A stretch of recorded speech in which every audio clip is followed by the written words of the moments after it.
आज के सेशन में। कैसे हैं आप लोग? आशा है आप सभी स्वस्थ होंगे, मस्त होंगे और अपने स्टडी में व्यस्त होंगे। तो बच्चों, आज के इस सेशन में हम सभी चर्चा करेंगे लट लकार, जो कि धातु रूप है। क्या है बच्चों? धातु रूप है। और हम सभी जानते हैं कि धातु रूप से कुल 4 मार्क्स का क्वेश्चन करीबन आपके बोर्ड एग्जाम में देखने को मिलता है। और इन धातु रूप की सहायता से आप 4 मार्क्स का ऑब्जेक्टिव क्वेश्चन बनाने के साथ साथ अनुवाद में, पत्र लेखन में, इसके अतिरिक्त अनुच्छेद लेखन में भी इसका महत्वपूर्ण योगदान होता है। यदि आप धातु रूप को सीख लेते हैं तो आपको अनुवाद करने में सरलता होगी।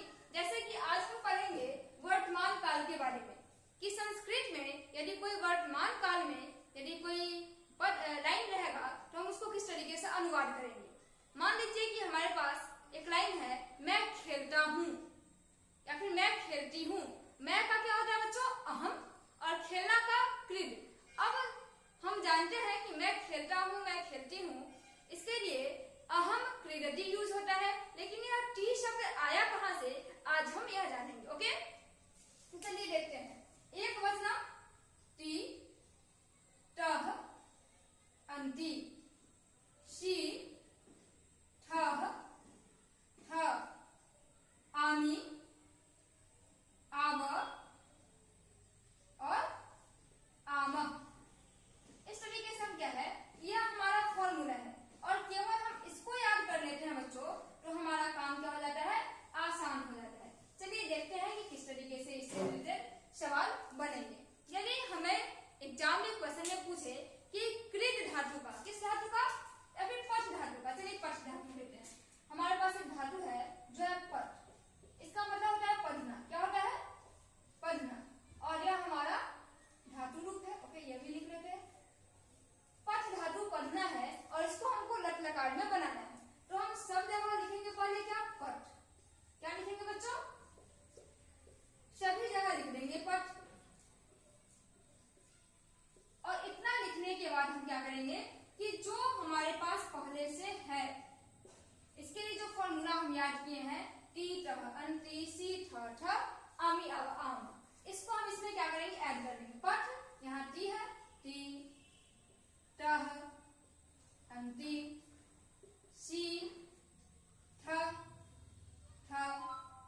आमी, आव और आम। इस तरीके से हमारा पट धातु का लट लकार बन करके तैयार हुआ। अब क्वेश्चन कैसे पूछे जाते हैं ये देखते हैं।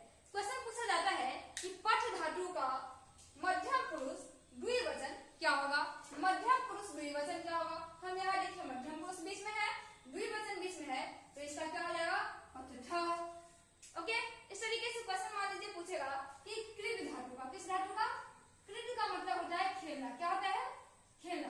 कृत धातु का बहुवचन में प्रथम पुरुष में क्या होगा? प्रथम पुरुष बहुवचन और कृत धातु, इसका क्या होगा? तो हम देखेंगे पट धातु था, इसमें अंति जोड़ दिए थे, तो कृत धातु है, इसमें अंति जोड़ देंगे तो क्या बन जाएगा? कृदंती। इस तरीके से हम इसको क्या करेंगे? बना लेंगे। तो आज का आपका होमवर्क है कृत धातु, पट धातु और गच्छ।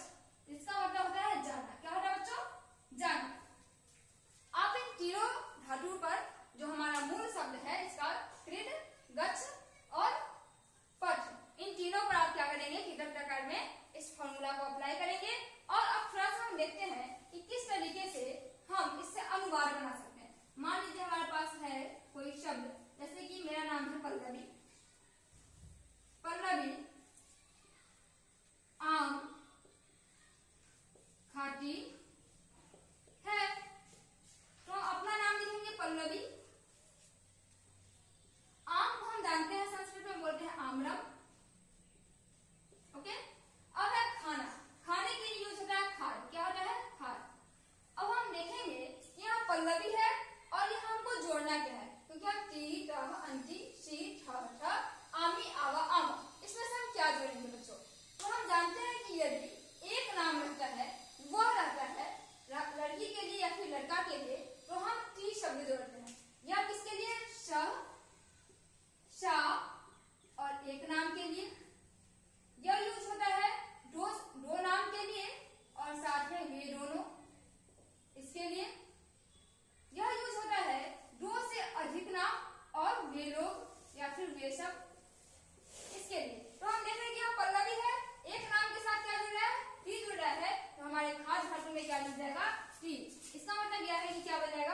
पल्लवी आम्रम खादति। अगर इसके लिए पढ़ा पल्लवी विद्यालय जाती है तो पल्लवी विद्यालय जाना के लिए गच्छ और फिर टी धातु जोड़ देंगे तो पल्लवी विद्यालय गच्छति। अब इस तरीके से मान लो कि अगर रहेगा तुम विद्यालय जाते हो फिर आप विद्यालय जाते हैं, तुम के लिए क्या होता है बच्चों? त्वम। विद्यालय के लिए हम क्या लिखेंगे? विद्यालयम। अब जाने के लिए क्या लिखेंगे? फिर जाने के लिए हम जानते हैं कि जाना होता है गच्छ। तुम विद्यालय जाते हो। अब इसमें क्या जुड़ेगा? तो फिर हम यहाँ देखेंगे कि जो तुम होता है, आप होता है, इसके लिए हम शी जोड़ते हैं। तुम दोनों या आप दोनों, जिसको हम संस्कृत में युवाम बोलते हैं, इसके लिए ठ जोड़ते हैं।